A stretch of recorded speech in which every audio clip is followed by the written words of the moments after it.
बलुचिस्तान या ठिकाणचा हे जल्लोष आपण पाहिला आणि त्या ठिकाणी जे पारंपरिक नृत्य आहे ते करण्यात आलेले आहे। मात्र लष्कराच्या 2 कमांडरचा ऑपरेशन सिंदूरमध्ये खात्मा झालेला आहे। यामध्ये अब्दुल मलिक आणि मुदस्सिर हल्ल्यामध्ये ठार झालाय। लष्कराचा अब्दुल मलिक आणि मुदस्सिर या हल्ल्यामध्ये ठार झाला। मुरिदकेच्या मरकज मशिदीवरती हा हल्ला झाला आणि त्यामध्ये या दोन्ही कमांडर्सचा खात्मा झाला।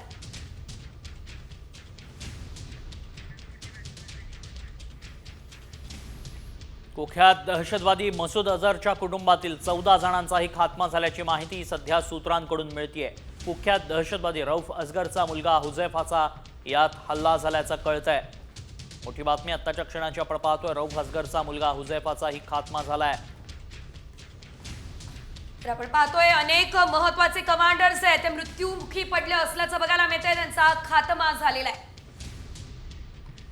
तर मीही मेलो असतो तर बरं झालं असतं असं मसूद अझहर म्हणतोय। संपूर्ण कुटुंब ठार झालंय आणि त्यानंतर अझहरनं ही प्रतिक्रिया दिली आहे। माझं दुःख मी व्यक्त करू शकत नाही असंही तो म्हणालाय।